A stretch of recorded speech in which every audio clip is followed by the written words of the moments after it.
वृंदावन बिहारी लाल की। बोलिए भगत और भगवान की जय। बोलिए करपात्री जी महाराज की जय। बोलिए वीर प्रबल जी महाराज की जय। बोलिए सनातन धर्म की जय। भारत माता की जय। गैया मैया की जय। श्री राधे।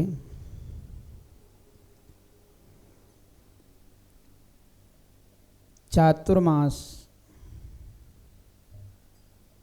में महाभारत की कथा अपन सभी को गुरुदेव भगवान के मुखारविंद से सुनने का बहुत ही बड़ा सौभाग्य मिला है। इस पावन अवसर पर कितना बड़ा योगदान है गुरुदेव भगवान का, जो आज अपन सबको अमृत वाणी से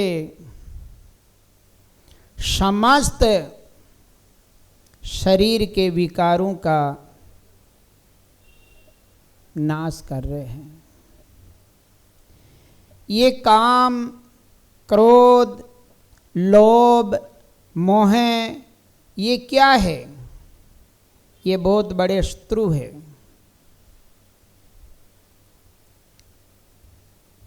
ये कब प्रकट होते हैं किसी को कोई भी भरोसा नहीं रहता है। कितने ही आप सावधान होकर के ध्यान रख करके बैठो, फिर भी ये मौका पा करके प्रकट हो जाते हैं।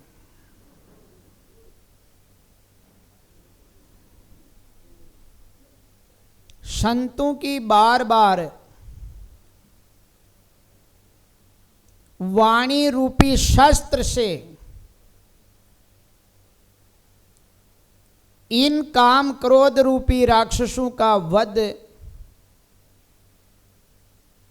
ऋषि महामुनि करते रहते हैं। जगत कल्याण के लिए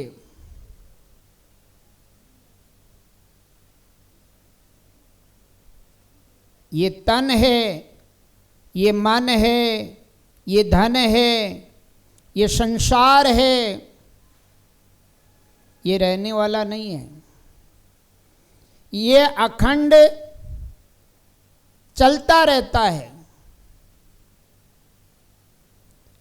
और जितनी भी यहाँ पर प्रवृत्तियां हैं, जितनी भी यहाँ पर संपत्ति है, ये बनती और मिटती है। एक शमशान के आगे लिख रखा था, मंजिल तो तेरी यही थी, मंजिल तो तेरी यही थी, आते आते तूने कितना वक्त लगा दिया। जिसको तूने अपना समझा वही तुम्हें आग लगा दी। किसी को अग्नि लगाना कोई बड़ी बात थोड़ी है, कोई भी लगा दे, मगर नहीं। क्या कहते हैं, इसके ज्येष्ठ पुत्र से, इसके परिवार से अग्नि लगवाओ। क्यों अग्नि लगाना की बड़ी बात है क्या? अगर बोल दे तो सबको अपनी लगा दे, क्या करें? मगर नहीं, ये बताते हैं कि जिसे तुमने पाला है, पोसा है, बड़ा किया है, जिसके मोह में तू इतना पागल हो रहा है, देख आज वो ही तेरे आग लगा रहा है।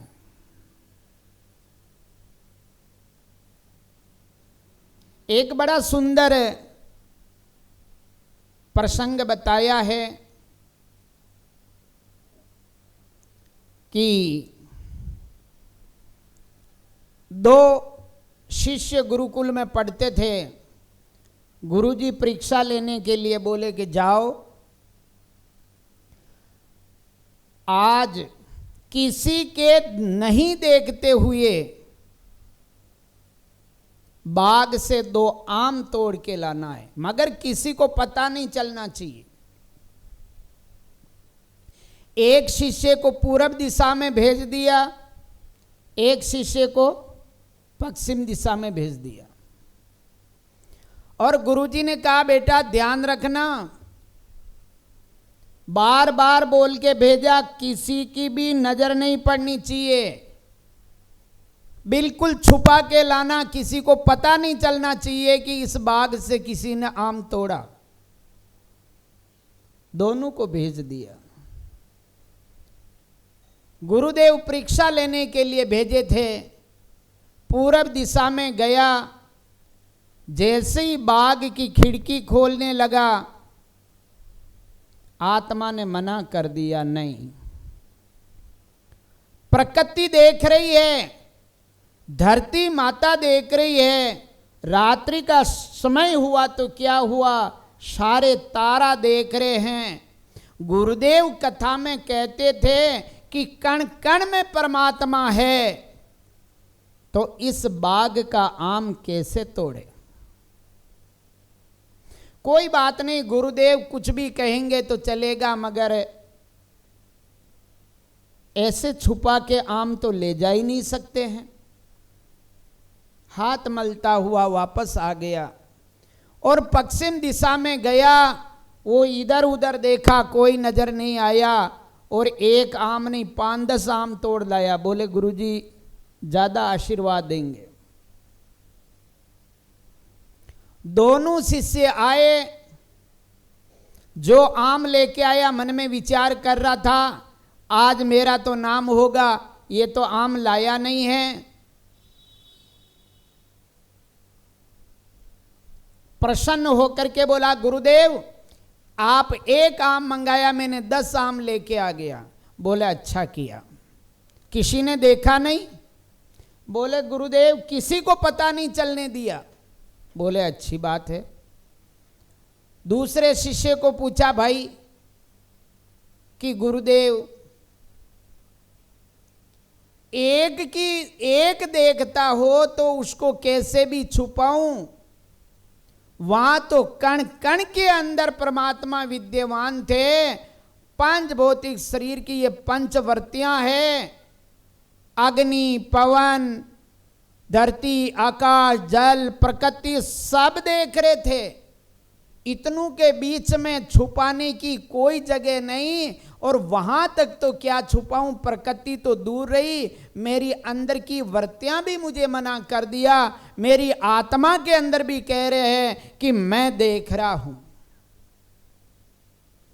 जैसे ये बात कहा गुरुदेव करुणा से भर गए, हृदय में आनंद समा गया और कहा कि धन्यवाद है। और उसे अपना आश्रम का जो जिम्मेदारी थी, आश्रम की जो मर्यादा थी, उनके अनुकूल समझ करके गुरुदेव ने जहां भी तप करने जाना था गए और उस शिष्य के भरोसे छोड़ दिया। तो और जब उसे पता चला कि ये बात है तो दूसरा शिष्य अपना सिर झुका करके शर्मिंदा होकर के गुरुदेव के चरणों में दंडवत प्रणाम किया। और गुरुदेव, शिष्य उसे कहते हैं जो लीनता में, गलती तो अक्षत हो ही जाती है, गलती का पुतला जो कर ले गलती को ठीक, उसे इंसान कहते हैं। लिखा भी है,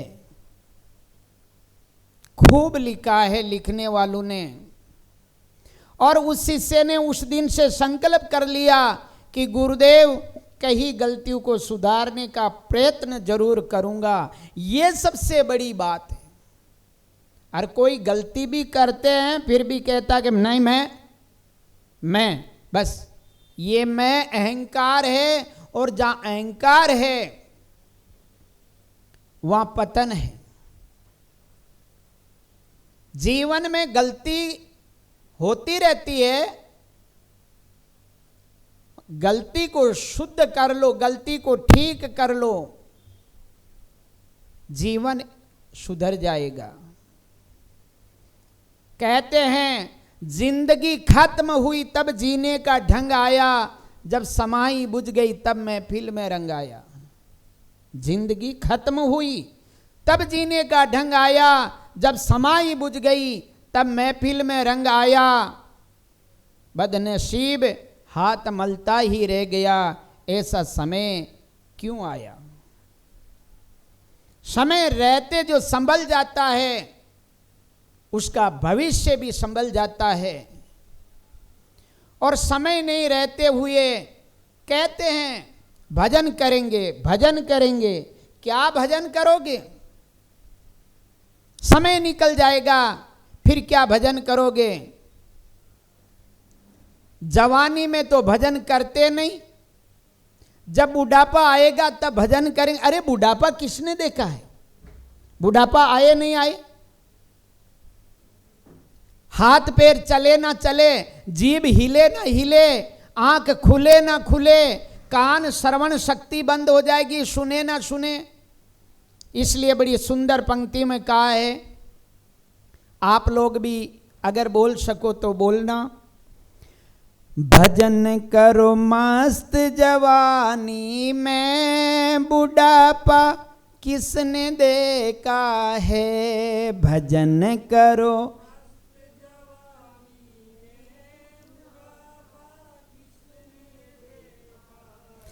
किसने देखा है, बुढ़ापा किसने देखा है, किसने देखा।